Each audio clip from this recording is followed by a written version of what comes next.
ngerjain 3-4 orang, jadi berkelompok kerjainnya.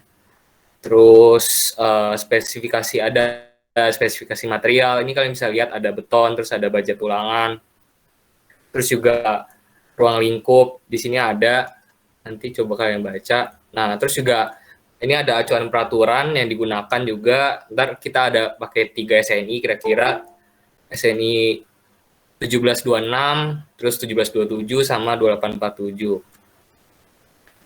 Nah, ini juga buat analisisnya ini bebas ya untuk yang digunakan. Biasa sih pakai etaps buat analisisnya. Tuh. Nah, terus juga isi laporannya kira-kira ini cukup ini. Ada pendahuluan, pembahanan, kriteria desain, terus metode perancangan, pemodelan struktur, pengecekan syarat, desain penulangan, penutup. Nah gitu. Nanti buat kriteria desain itu kayak kalian nyari dari SNI gitu, apa kira-kira buat desain, misalnya buat desain plat itu butuh apa aja sih, terus peraturan di SNI kayak apa, itu kira-kira kriteria desain kayak gitu. Oke, terus bentar, ini nih kriteria penilaian. Jadi ada berapa kriteria, ini dari presentasi progres, terus nanti juga ada presentasi akhir, laporan akhir, dan juga gambar teknik. Buat timeline kira-kira kayak gini, timeline tugas besar ya. Oke, jadi ini bab 1 nanti dikumpulin tuh udah tanggal 13 September. Gampang lah, bab 1 tadi kan cuma ini, cuma latar belakang, rumus masalah, tujuan. Ini kalian kopas-kopas aja dari atas, tinggal isi-isi. Progres 1, progres 2, ini nanti kalian lihat sendiri aja timeline-nya. Itu. Nah, terus kita mau ngerancang apa sih di Tubes ini? Jadi ini ada nih spesifikasi proyeknya. Jadi kalian bakal desain gedung 10 lantai, terus fungsi bangunannya juga itu sebagai kantor. Nah, untuk lantai 3 ini nanti fungsinya khusus buat perpustakaan. Tinggi lantai 1 4,5 meter, terus ini tinggi lantai 2 sampai 10 untuk setiap kelompok itu berbeda-beda. Nah, buat pembagian kelompoknya bisa dilihat di sini nih. Ini cuma kelompok 1 sih yang berempat, sisanya bertiga. Itu. Di Zoom ya, kelihatan. Bentar. Sorry. Udah terlihat belum sekarang? Aman, thank you. Oke. Nah, ini dilihat ya kelompoknya. Ada 13 kelompok kalau nggak salah. Nah, itu. Nah, masing-masing kelompok juga kotanya beda. Jadi harusnya beda-beda nanti desainnya. Nah, terus sampai sini ada yang mau ditanyain dulu nggak? Belum kebayang ya? Ada yang mau nanya? Nggak ada ya? Oke deh kalau gitu. Mungkin terus mungkin hari ini kita juga mau bahas sedikit tentang pembahanan. Mungkin Risang mau lanjutin jelasin tentang pembahanan. Ya, jadi kalau pembebanan itu patokannya tuh ya SNI 1727 tahun 2020. Untuk SCI DL-nya itu kita sebenarnya kecil ya. Buat tes idealnya itu sebenarnya bebas sih, soalnya kan nggak ada gambar arsitekturnya juga, jadi kita bebasin ke kalian. Tapi itu ada sedikit ketentuan dari kami gitu. Tuh bisa dibaca sendiri. Terus ke bawah. Untuk beban hidupnya bisa dicek di tabel 4.3.1 SNI 1727 tahun 2020. Beban hujannya juga bisa dicari sendiri. Untuk beban gempanya itu wajib pakai yang respons spektra ya. Jadi bukan yang lateral ekivalen gitu. Udah belajar kan ya? Udah sih harusnya. Mengacunya ke SNI 1726 2019. Untuk data SPT-nya udah kita kasih juga nanti ada di lampiran di dokumen ini juga. Udah lanjut.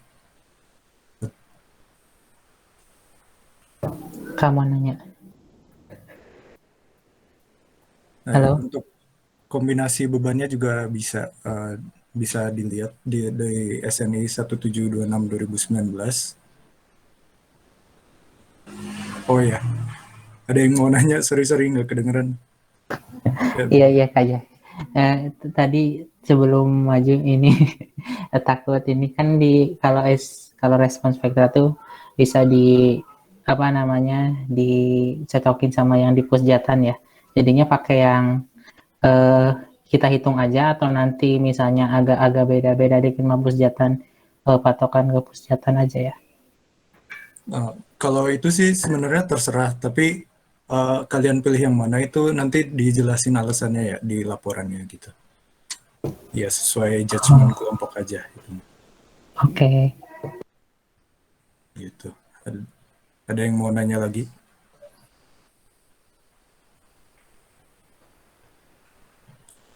Oke, nggak ada ya. Ya, lanjut tuh.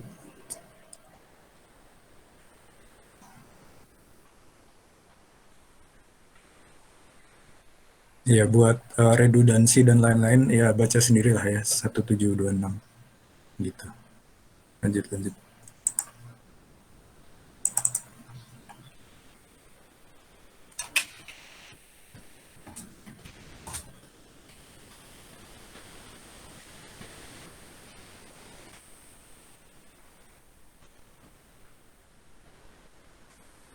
Nah, ya, ini denah lantai tipikalnya. Jadi buat lantai 1 sampai 10 kita kotak doang. Nah, untuk tubes ini kita wajib pakai ini ya, wajib pakai apa namanya? Shear wall. Nah, terus dan setiap lantai itu wajib ada voidnya. Voidnya terserah kalian mau buat di mana, tapi harus ada voidnya. Voidnya tuh buat tangga darurat atau lift gitu. Gitu sih. Ya, buat penempatan shear wall-nya juga terserah. Mau di pinggir, di tengah ya terserah sih. Oke, gitu. Lanjut ke. Ya, ini data borlock yang tadi. Data borlock, nah, ya nanti bisa dibaca sendiri lah. Buat setiap kelompok beda kalau nggak salah. Ya, itu sih. Iya, ada 13 borlok, jadi setiap kelompok beda. Gitu. Ada yang mau bertanya atau pusing semua? Lihat ya.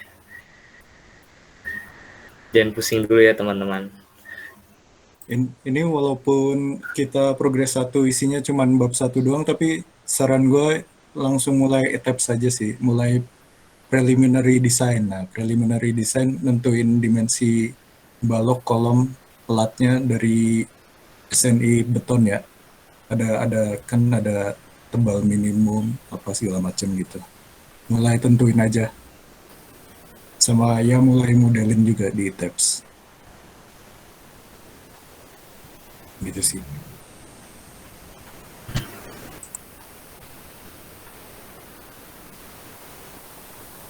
Ada yang mau nanya dulu? Atau udah jelas terkait tugas besar ya? Kamu nanya, Boleh? untuk waktu kegiatan selain deadline progress itu saran pengerjaan aja ya, kayak poin nomor 3 pembebanan itu kan 14 sampai 19. Tapi yang pada akhirnya Iya, benar. Ini kayak kira-kira panduan aja, kira-kira progres kalian kira-kira harus segini. Ini kayak minimalnya lah sebenarnya, minimalnya gitu. Kalau kalian bisa lebih cepat ya boleh aja. Gitu. Oke. Oh ya, BTW buat asistensi berikutnya kita lebih apa ya, lebih sifatnya lebih pasif gitu. Jadi kita nggak terlalu ngejelasin. Jadi untuk itu ya kayak simulasi TA aja sih. Jadi kayak ya kalian harus siapin pertanyaan-pertanyaan kalian gitu.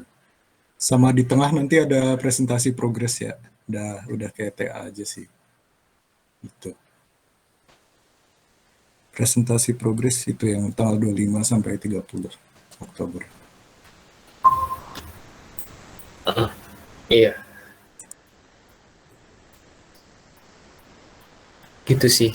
Terus buat asistensi itu kira-kira kan kami tahu semester 7 tuh agak sibuk. Nah, mendingan setiap minggu aja atau misalnya nanti kalau misalnya kalian ada pertanyaan baru dijadwalin gitu. Misalnya di minggu itu ada asistensi gitu. Karena ini agak sebenarnya karena desain kayak TA sih jatuhnya. Jadi uh, setiap kelompok beda-beda dan kalian harus cari-cari sendiri gitu di SNI. Nggak kayak tubes-tubes sebelumnya gitu. Kalau kalian pilihnya gimana? Kalau ada pertanyaan aja, baru ada asistensi. Atau mau dirundingkan dulu, nanti ketua kelas yang kasih tahu.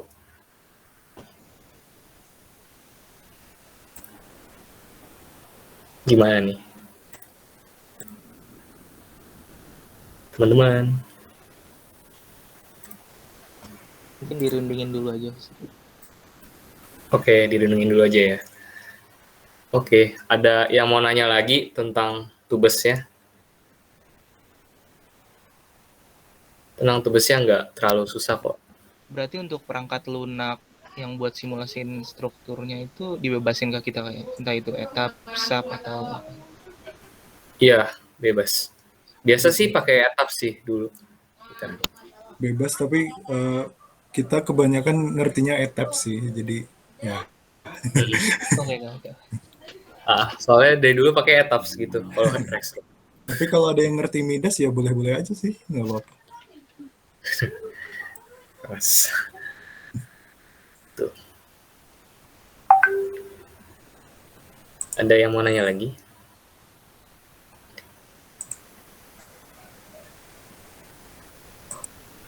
Oh ya, ini nanti apa tugas besarnya tuh juga sampai gambar teknik ya. Di sini ada nggak? Jadi nanti habis kalian selesai desain semuanya, nah itu digambar juga di AutoCAD buat detailingnya, terus komponen balok kolomnya, hubungan balok kolomnya. Itu. Ada yang mau nanya lagi? Terkait tugas besar.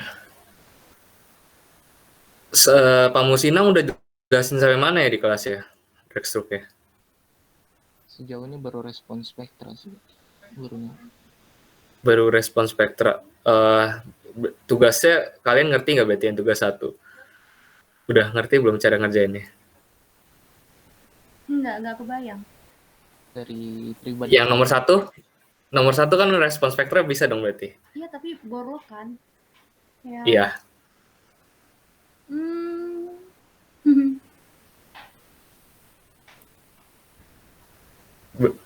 Kalian belum ngerti caranya ya?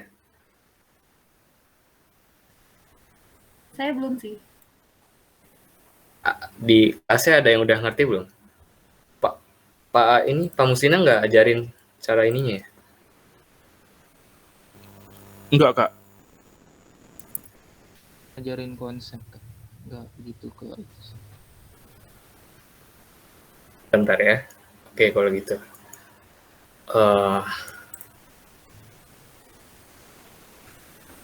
Oh iya Pak, nanti referensi rujukan pengerjaan tugas ini bakal dikasih nggak? Ya, SNI dan ASC. Nanti kami ini kasih di classroom aja ya, SNI-nya yang dipakai.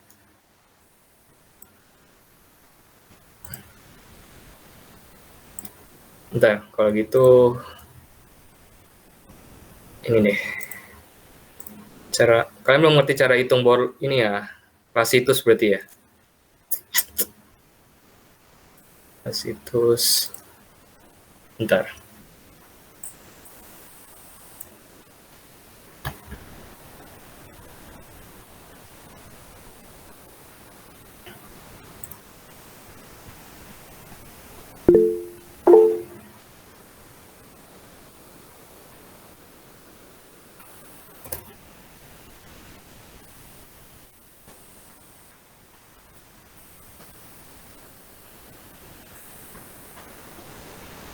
Oke, bentar ya.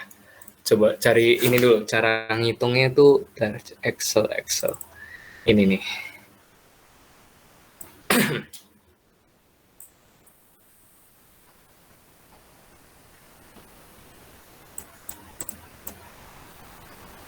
Oke.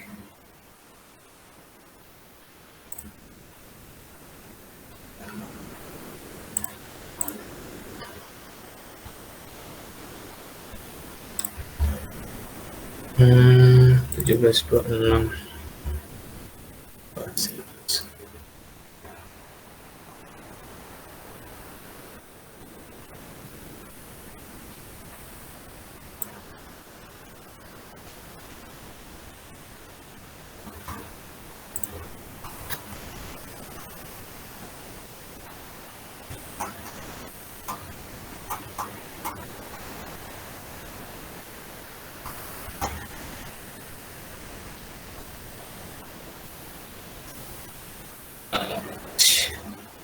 Nih, oke.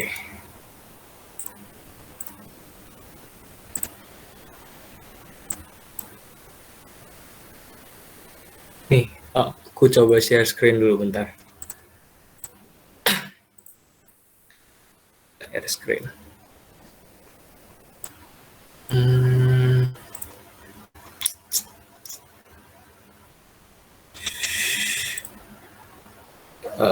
kalian udah pernah lihat ini belum, SNI ini? Udah Kak, Bagian ini. udah Kak. Sekilas Kak, udah. Klasifikasi situs. Nah, ini kan kalian butuh tentuin kelas situsnya dulu buat tahu tanah lunak, tanah sedang yang bakal berpengaruh ke respon spektra kalian. Nah, karena ini kan bisa dihitung dari VS, dari N, sama dari SU, undersea strength. Nah, kita karena boloknya cuma diketahui nilai N, nah kita bakal tentuin dari nilai N. Meskipun harusnya tuh kalau di lapangan kalau nggak salah harusnya dari dua faktor. Jadi misalnya antara N sama VS gitu di rata-rata baru ditentuin. Nah, karena di sini cuma ada N, jadi dari nilai N aja tentunya. Nah, gimana sih cara hitung nilai N rata-ratanya?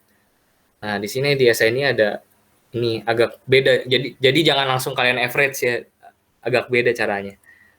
Kenapa beda itu nanti kalian tahu di kelas PDT. Kenapa rumusnya gini. Nah, rumusnya tuh kayak gini. Jadi sigma DI per sigma DI per NI. Ya, rumusnya gini. Nah, jadi kira-kira tuh kayak gini kalau contoh perhitungannya. Ini kelihatan nggak? Nah, jadi misalnya lapisan 1 very soft brown silk ini nggak usah sih jenis tanahnya. Ini misalnya N-nya 1. Nah, ini kedalamannya berapa sih? DI-nya 2,5, DI per N-nya segini. Terus ini lanjut lagi N-nya 1, kedalamannya berapa? 2,5 DI per N-nya. Terus kalian lakuin sampai kalau nggak salah minimal 30 meter kalau buat tentuin kelas situs di SNI. Nah, kalian udah rata-rata, nah tinggal hitung pakai rumus yang tadi. Masukin ini, sigma DI per NI. Terus kalian dapat kan nilai N average-nya berapa, kalian cek di bagian atas, bagian sini. Misalnya, N rata-ratanya antara 15 sampai 50, berarti kalian punya masuk kategori tanah sedang. Kalau misalnya di bawah 15 tuh tanah lunak. Kira-kira gitu. Kebayang nggak buat nentuin kelas situs ya sekarang? Kamu nanya Kak? Iya, boleh. Kalau nggak salah tuh ada apa ya, kayak nilai NSPT 60 gitu ya Kak, yang buat ngitung apa namanya si efisiensi dari alatnya itu sendiri gitu. Nah, kalau ini diasumsikan NSPT di tabel itu dan NSPT 60 atau harus dihitung lagi Kak? Nggak, buat apa? Buat ini respon spektra nggak usah ada koreksi N 160 itu, langsung aja N. Nggak usah koreksi, nggak usah dikoreksi nilai N-nya. Oke, makasih ya. Yoi. Ada yang mau nanya lagi terkait ini perhitungan klasifikasi situs?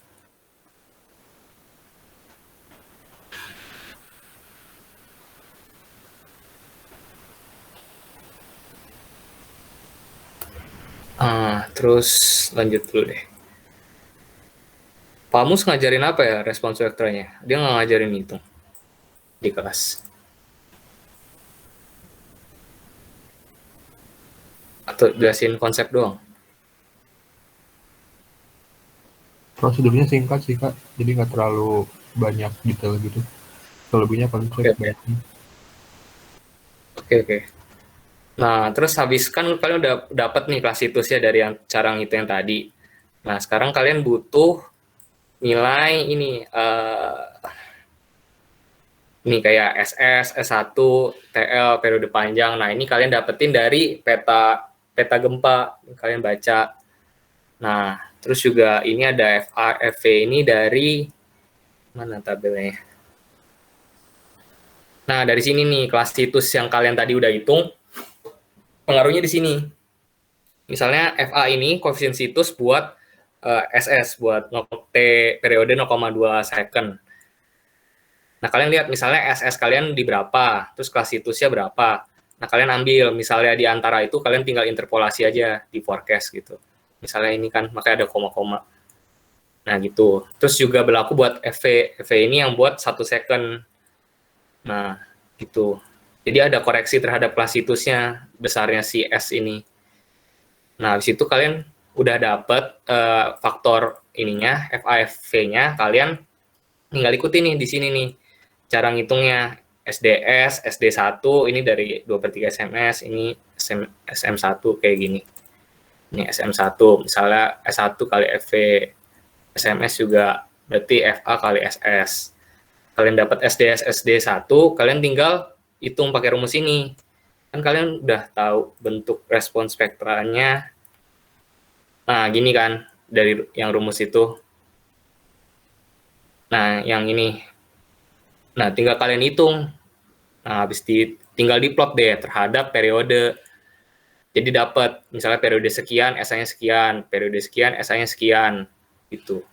Dapat deh respon spektra. Kebayang nggak?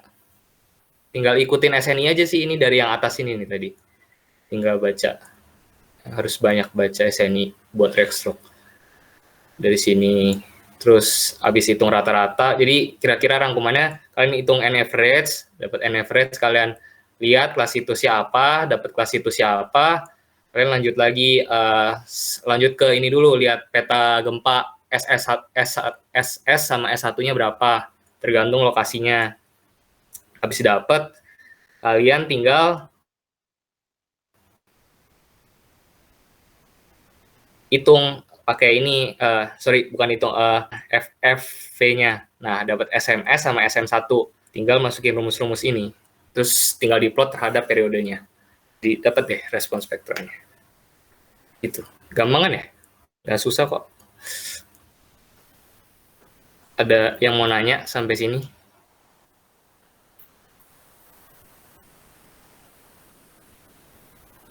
Atau masih pusing?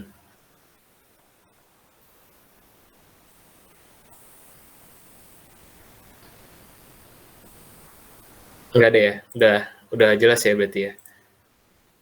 Nah, itu kan di tugas 1 juga cuma ada 3 poin tuh. Lokasi pertama di Bandung, terus Borlok 1, yang kedua lokasi di Bandung, Borlok 2, yang ketiga di Pontianak, pakai Borlok 1.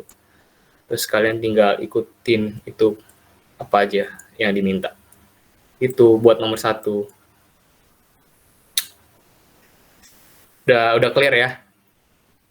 Kak, kalau Oke. misalnya kan nanti kita bakal ngebandingin sama yang di website.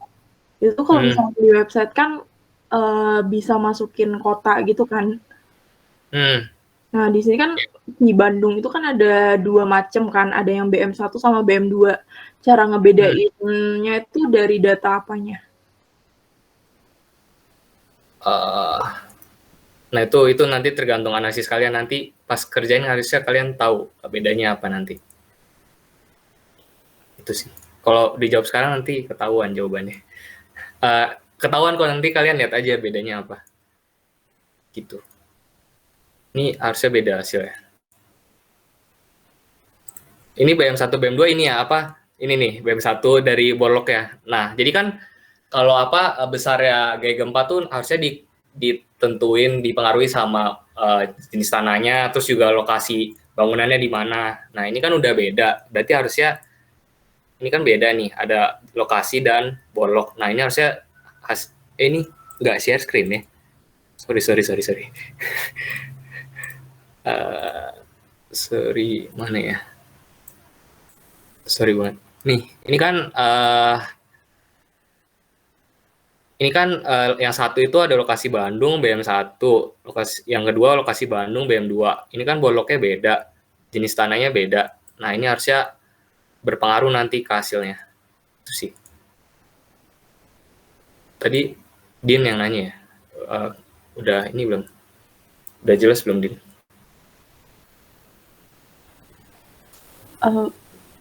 Kak, aku mau konfirmasi ya. Soalnya aku kayak sebenarnya masih nggak kebayang kalau misalnya dari website. Jadi itu sebenarnya si Bandung tuh cuman punya satu respon spektra. Terus kita ngebandingin antara yang lokasi di Bandung dari BM1 sama BM2 tuh mana yang lebih perbandingannya lebih dekat lah sama dari hasil website gitu bentukannya. Gimana ya guys ini? Gini, jadi misalnya kan tadi kalau kita lihat yang tadi yang SNI, misalnya kalian dapat data bolok, nah kalian bakal hitung kelas situs atau apanya kan, itu kan bakal pengaruh ke koefisiennya, ke faktor yang tadi FA, FV. Nah, kalau FA, FV itu beda, berarti harusnya pengaruh ke respon spektranya nanti, hasilnya pasti beda. Ada, ya gitu jawabannya. Nah, di website itu kan kalian nanti harusnya pilih, misalnya kelas situsnya tanah keras atau tanah lunak atau tanah sedang. Itu kan pengaruh ke hasil respon spektranya. Kebayang nggak? Kebayang. Oke. Makasih. Nah, jawabannya itu. Oke. Sama-sama. Nomor satu udah clear lah ya. Pokoknya ini benar-benar tinggal ikutin SNI, yang B-nya tinggal buka Puskim, tinggal klik koordinat apa. Yang C tinggal kasih analisis saja, beda 1, 2, 3 ini apa sih dan kenapa bisa berbeda. Oke. Lanjut ke nomor 2. Bentar.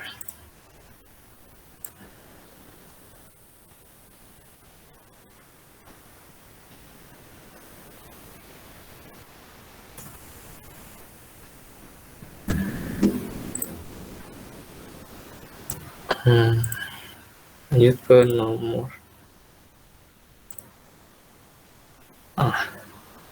nomor 2. Nah, nomor 2 ini kan ada ini tampak sampingnya strukturnya kayak gini. Ini tebal platnya juga dikasih tahu 15 cm, ini tampak atasnya. Nah, kalian tinggal hitung periode alami. Ini udah BTW ini udah diajarin belum ya? Hitung periode. Udah kan ya? Sama kayak yang di Dinstruk kan? Kayak di Dinstruk. Ya. Oke. Nah, ini kan harusnya kalian udah bisa di Dinstruk. Nah, tinggal periode alami, terus juga dari periode ini kan kalian udah bikin respon spektranya nanti. Nah, kalian tinggal cari berapa kecepatannya, dapat gaya gempanya, terus tinggal hitung momen, defleksi lantai. Ini juga dikasih tahu spesifikasinya. Udah ada beton sama baja kan, terus tiap orang beda sesuai NIM sama di sini ada pembagiannya. Udah, saya nggak susah kalau udah ngerti nomor 1. Itu. Udah paham kan? Yuk, boleh. Ya, boleh. Mau nanya apa? Saya bingung sih Kak, kenapa dikasih tahu data FC prime dari balok gitu. Apa kita nggak boleh asumsi dia degree of freedom-nya 1 aja atau gimana? Nah, itu ini kalau misalnya kalian nggak perlu datanya, nggak usah dipakai. Ini banyak data aja dikasih kalian. Tuh. Oke, makasih Kak. Berarti kita boleh asumsi dia kayak node-nya cuma 1 aja kan ya Kak? Jadi kayak kanan kiri doang gitu, nggak ada rotasi dan lain-lain. Oke, yang diperluin aja, nggak usah ini. Ini emang banyak diketahuin. Wah, tinggal 10 menit. Yuk, ada yang mau nanya lagi? Ini tulisannya tinggal 10 menit lagi. Sekarang ada batasan di menit.